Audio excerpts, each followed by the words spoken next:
Hi, I'm Dennis Smith, and we're here to talk about the CORE method. Let's get started.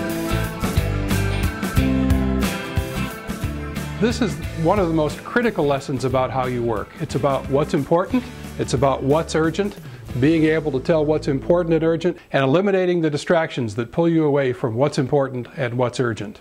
Email is one of the primary culprits, but it's not the only one. What you get out of your email, the benefits, are great to all of us. But email has also reduced everyone's ability to tell what's important and what's urgent because email is full of things that are neither. So what we're going to go through now is a way that we will use to talk about what's important and what's urgent, as that is one of the basic categorizations all through the CORE method. Here is the basic framework. It's a new twist because of the effects of social media and online tools. This means that there are more distractions than ever in everything you do in every moment of your day. Email leads the charge as the tool that's incredibly important and incredibly distracting. So let's see how this model works. With this, we're going to look at this simple matrix and look where your daily work resides. Very simply, increasing urgency is to the right of this box and increasing importance is to the top of the box. In the upper right of this box is the green zone. This is where the most important and most urgent work resides.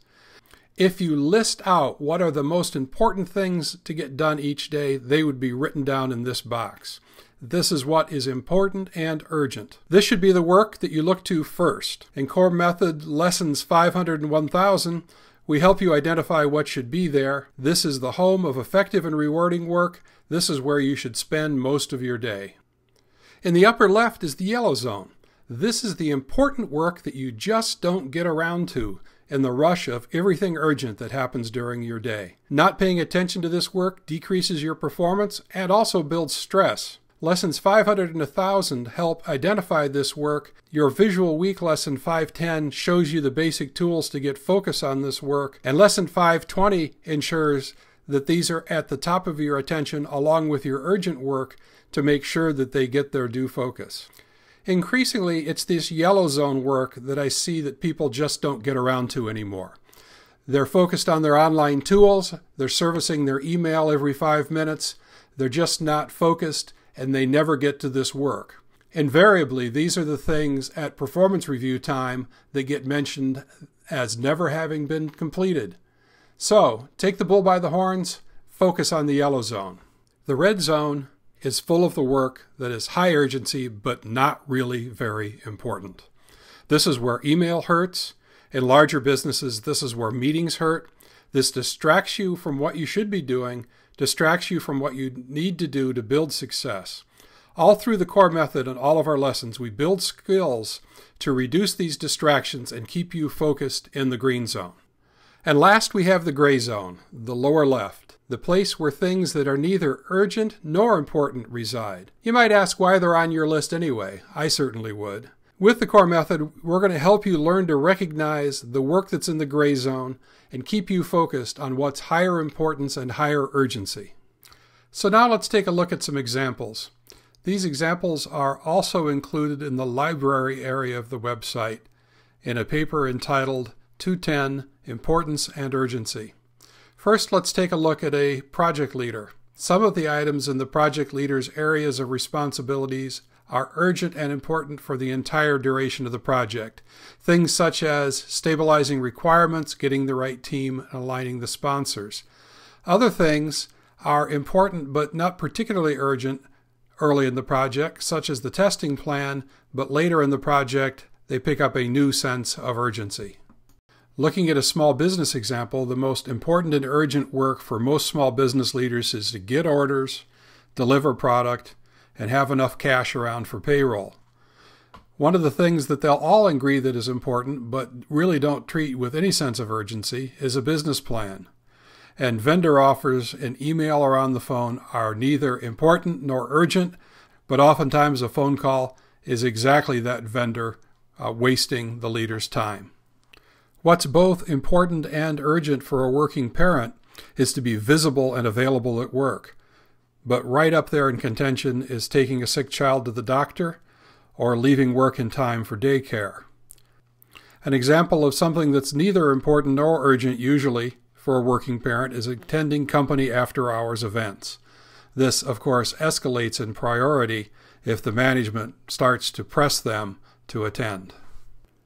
For a corporate department head, the most urgent and important work is usually to meet this month and quarter's plans, committed schedules, and financials.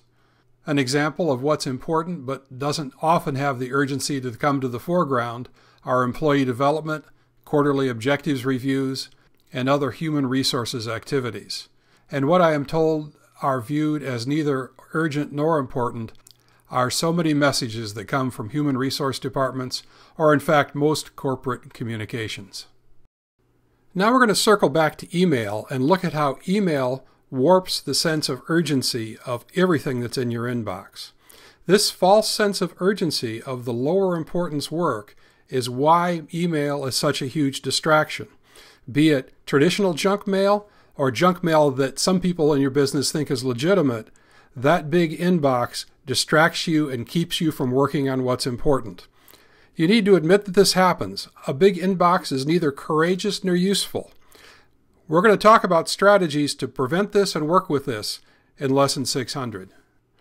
Now we're going to look at how the core method wants you to mix your time to focus on what builds your success. What it is about is applying yourself to the green zone, the higher importance work, and minimize the time you spend on lower importance work in the gray zone and the red zone. If you can spend your time proportional to the size of these boxes, you can be miles ahead, and we're going to help you take those steps as you work through the core method. Here is a summary grid.